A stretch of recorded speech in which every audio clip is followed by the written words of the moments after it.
pensava que era una mica estrany. Això.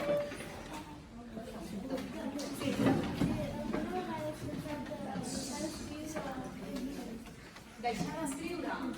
Doncs era molt difícil, m'hauria de passar alguna cosa molt greu, algun problema que no em deixés gens de temps o que hi hagués alguna altra cosa que m'absorbís i que no pogués escriure. Però si no, doncs no ho veig. Senyor delegat.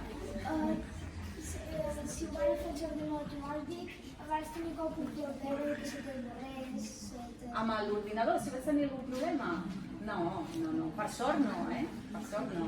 Sí que em passava que a vegades em feia una còpia, me guardava la còpia en una USB, després començava a treballar amb la versió de l'ordinador i la de la USB l'havia fet servir en un altre ordinador i al final ja no sabia quina era l'última, això sí que m'ha passat. Ara ja vaig una mica més de compte amb això, perquè si no al final ja no sabia quina era l'última versió. Però no se m'ha esborrat res ni res. No sento res, estic sorda completament. Crida. Tens pensat un altre llibre?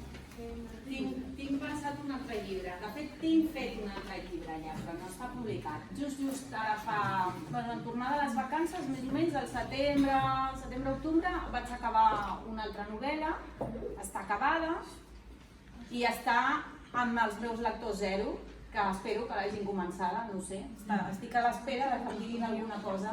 Tu vols fer lector zero? Potser em fitxaré algun, a veure.